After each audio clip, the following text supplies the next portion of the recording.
नमस्कार, न्यूज डंका के बाद पते की में आपका स्वागत है। पश्चिम बंगाल में भारतीय जनता पार्टी सत्ता बनाने जा रही है, लेकिन इसका डर और परेशानी ममता बनर्जी को जितनी नहीं है, उससे कई गुना बांग्लादेश के नेताओं को महसूस हो रही है। बांग्लादेश के एक सांसद ने पश्चिम बंगाल के संभावित चुनाव परिणामों पर देश की लोकसभा में चिंता जताई है। बांग्लादेश में डर है कि भारतीय जनता पार्टी की पश्चिम बंगाल में सत्ता स्थापित होते ही बड़ी संख्या में बांग्लादेशी घुसपैठियों को उठाकर वापस बांग्लादेश में पटक दिया जाएगा, जो उनके लिए खतरनाक साबित हो सकता है।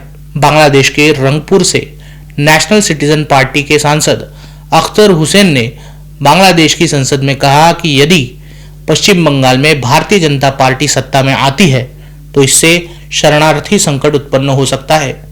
एग्जिट पोल में बीजेपी की जीत साफ तौर पर नजर आ रही है और उनकी सरकार बनते ही वो अवैध प्रवासियों को बांग्लादेश भेज सकते हैं। इससे बांग्लादेश के लिए मानवीय, आर्थिक और शरणार्थी संकट खड़ा हो सकता है। बांग्लादेश के नेता की ये बातें भारतीयों को समझ आनी चाहिए। जिस देश के लोग अपने ही देश के भगोड़े लोगों को स्वीकारने से कतराते हैं, उनके अपने ही देश के नागरिकों को किसी अन्य देश द्वारा बाहर निकाले जाने से डरते हैं, उस देश के नागरिक क्या ही लायक होंगे। बांग्लादेश इस मानवीय संकट को अच्छे से जानते हैं, क्योंकि बांग्लादेश से भारत में घुसपैठ कर आए मुसलमानों की संख्या लाखों में नहीं करोड़ों में है। नवंबर 2016 में तत्कालीन गृह राज्य मंत्री किरण रिजिजू ने राज्यसभा को सूचित किया था कि सरकारी आंकड़ों के अनुसार लगभग 2 करोड़ अवैध बांग्लादेशी भारत में रह रहे हैं। ये संख्या पिछले 10 सालों में 2 गुनी हो चुकी होगी।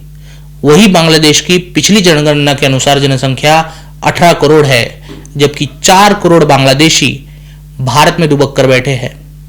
अगर ये घुसपैठिए वापस बांग्लादेश में पटक दिए जाते हैं तो ये उनके लिए मानवीय और आर्थिक संकट होगा।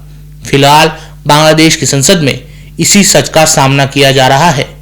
आज ही मुंबई से पूर्व सांसद किरीट सोमैया ने जानकारी देते हुए कहा कि मुंबई में 87,149 जन्म प्रमाण पत्र गलत तरीके से बांटे गए थे। ये जन्म प्रमाण पत्र बीएमसी द्वारा निष्क्रिय की गई प्रणाली के तहत जारी किए गए थे। स्वास्थ्य अधिकारियों ने धोखाधड़ी करके इन जन्म पंजीकरणों को पुरानी सैप प्रणाली में फिर से पंजीकृत कर दिया था, ताकि इसकी आड़ में बांग्लादेशियों को मुंबई में बसाया जा सके। अब महाराष्ट्र सरकार इन सभी बर्थ सर्टिफिकेट्स को कैंसिल करने वाली है।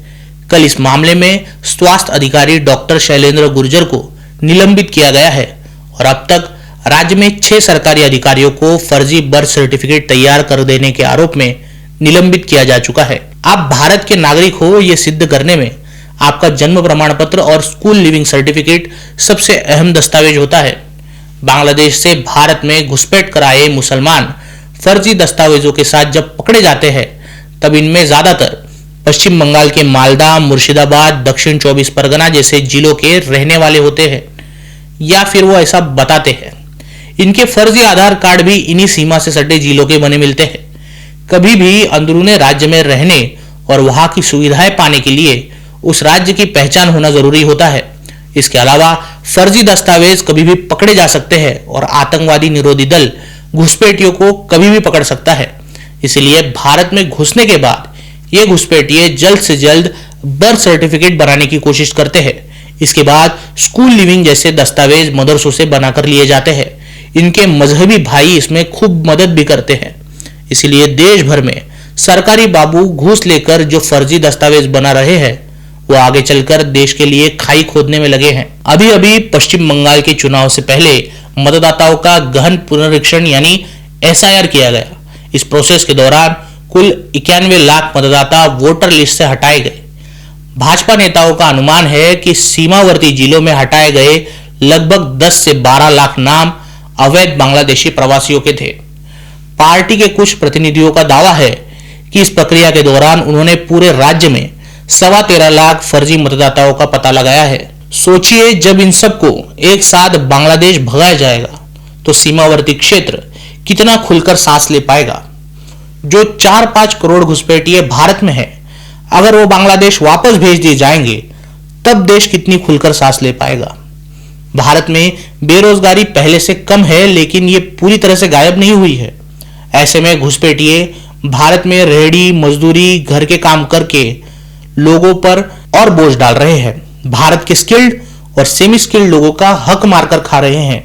इन घुसपैठियों का भारत में रहना मानवीय और आर्थिक संकट है जो बांग्लादेश ने हमारे लिए निर्माण किया है। इसलिए इस संकट को बांग्लादेश में लौटाना बेहद जरूरी है। भारत से वापस भेजे जाने वाले घुसपैठिए बांग्लादेश के लिए संकट निर्माण करेंगे जो भारत में पहले से ही संकट बन चुके हैं। साथ ही ये विपक्षी पार्टियों की वोट बैंक बन चुके हैं।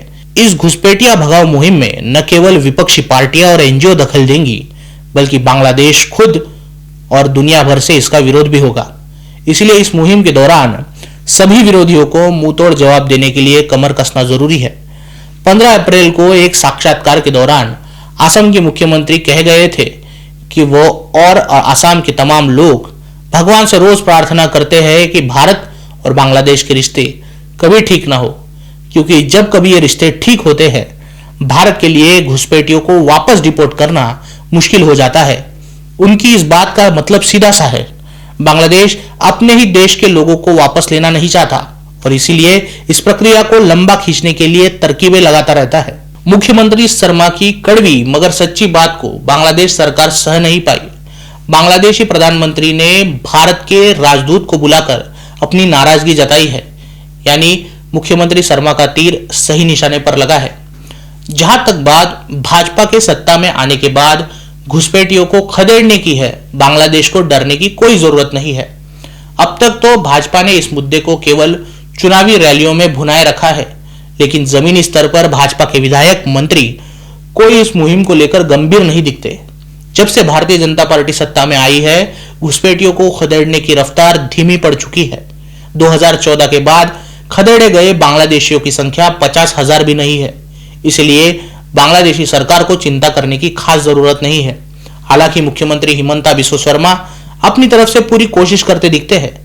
असम सीमा के जरिए भारत में घुसपैठ करने वालों को पकड़ पकड़ कर बीएसएफ भी वापस पीछे धकेलने में लगी है और भविष्य में यही पश्चिम बंगाल में भी देखने मिल सकता है। आपको क्या लगता है, वीडियो के कमेंट सेक्शन में जरूर कहिए। वीडियो अच्छी लगी हो तो इसे लाइक कीजिए और न्यूज डंका हिंदी को सब्सक्राइब कीजिए। मिलते हैं अगले वीडियो में किसी नए मुद्दे के साथ। तब तक नमस्कार।